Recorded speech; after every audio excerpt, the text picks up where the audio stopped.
This over here is the best mainstream CPU Intel offers. Well, in fact, it's this. This is just the box. And they've claimed that this is the best gaming CPU that there is in the world. But what about creators? How good is it for creative applications? And as a creator, should you be getting it? Well, that's why you're here, hopefully, because this is a creator's review on the 11900K. Are you sick of seeing activate Windows message on your desktop? Well, it's time to activate your Windows and do it cheap. Go on to whokeys.com where you can find official license keys. If you're looking for Windows 10 Pro key, for example, then all you have to do is search for Windows 10 Pro, select the license and add it to the basket. Use the code TN20 to get a 20% discount. Once you have the license key on your email, click here, type in your license key, hit activate, and you're all done. Check out whokeys.com in the description below and don't forget to use the code TN20 to get a 20% discount.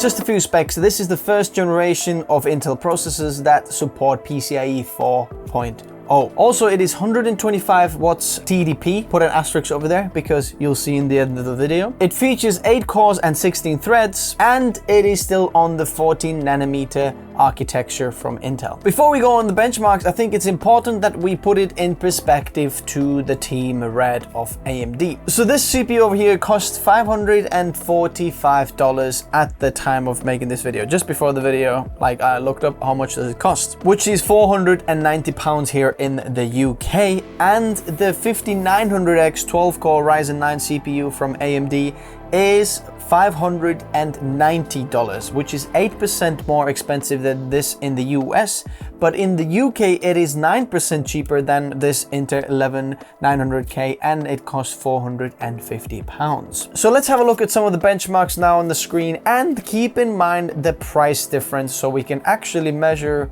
objectively which one is better in terms of best bang for buck, like we do it on this channel.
So if I'm looking on the side over here, I'm just looking at my notes, so I'm not saying anything wrong.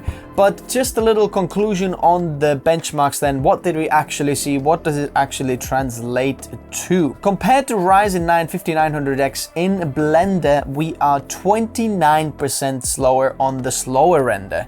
And when you do a longer render like the Vector render, we are 31% slower than the Ryzen 9 5900X. When we move on to Photoshop, our 11900K is 2% faster. In fact, this is the best score I have ever tested on this channel, what chips I have had hands-on on this channel on Photoshop. So Photoshop seems to be liking the Intel processors. In terms of the 9900K from the generation before last, this chip is 20% faster on Photoshop.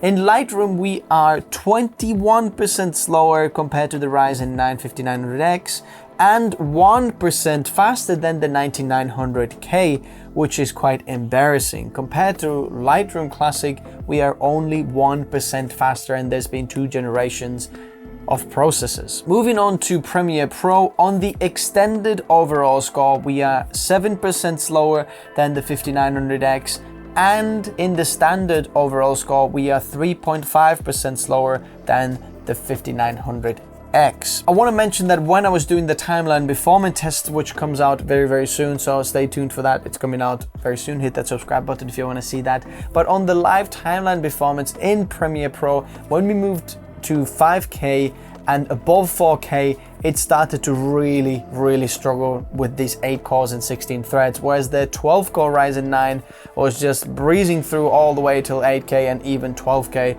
so much better timeline performance on there. But if we're doing some of the lower end mirrorless camera footage, H.264, H.265 and 420, which is hardware accelerated and the Intel QuickSync can actually pump in, then the Intel was quite impressive actually there. But it wasn't any different than the Ryzen 9, it was just very smooth video experience, and if you want to do some of the 4K video editing on some of these codecs, then it just worked fine. Stay tuned to the video because you'll see much more and much clearer there which codec worked well for this chip. In terms of After Effects, we are 14% slower than the Ryzen 9 and 29% faster than the 19900K. DaVinci Resolve extended overall score is 12% slower than the 5900X, and standard overall score is 5% slower than the Ryzen 5900X. So here you can easily see that when there's standard video codecs, we are much closer to the Ryzen 9 5900X, but when we get to a bit more complex codecs and a little bit higher resolution codecs like the extended overall and 8K and maybe 6K, 5K,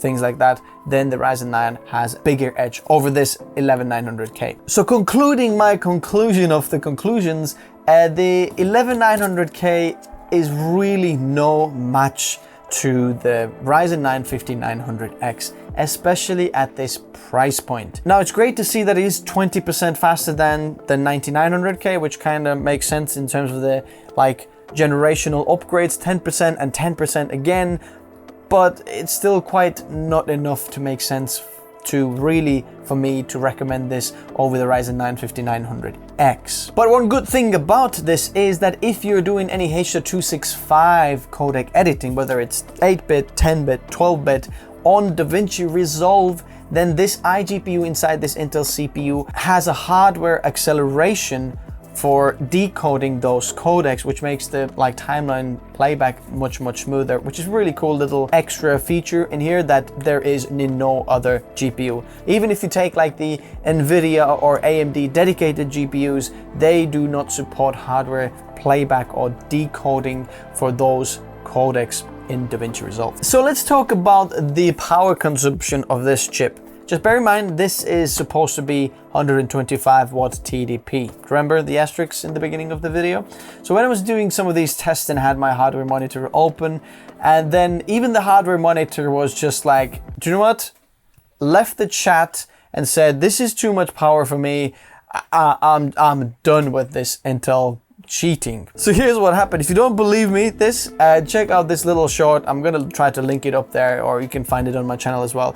But like, I left it to do Premiere Pro benchmark, and then I come back, and then the hardware info shows me that the power, or the max power consumed or pulled from the socket was, listen to this, pause for effect, 182 watts, no, not watts, kilowatts, 182,000 watts pulled from the socket. Now I understand that this is hardware monitor pulling a joke on me and actually said, hey, there's too much power being consumed over here. But the actual truth isn't so far from the joke, because I saw actually 290 watts being pulled from the socket after a Premiere Pro Puget benchmark, and that is insane. Now, put it in perspective, the Threadripper processors from AMD are 280 watt rated TDP, which is completely another league. Now, even the Intel Xeon processors aren't consuming in spec-wise that much of 290 watts of power.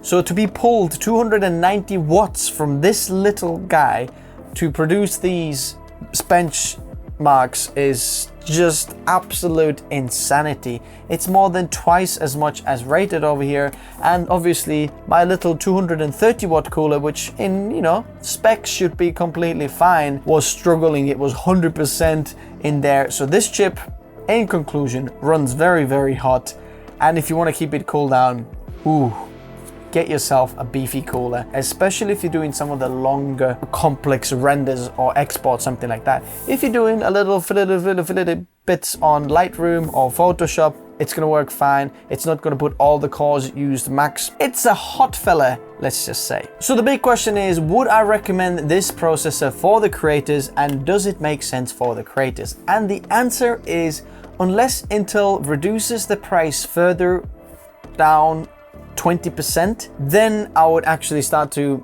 recommend this for the people, because at this point in some of these benchmarks you can see that the Ryzen 5900X was 28% faster, or more than 10%, 20%, something like that. It doesn't make sense for this price point, and this is the best you can offer, so there isn't any upgrade path available here either. I would so much rather go with the i7 11700K, because the price difference is massive, but the performance difference isn't that different really compared to this i9. So my friends, hopefully this was helpful for you. Likes if you enjoyed it, subs if you'd like to see more, and I will see you in the next one. I'm gonna leave the links still in the description below, because holiday season is coming out and you might be getting a cracking deal of one of these, and then maybe in your workflow or in some of the other cases it makes sense, so links in the description below.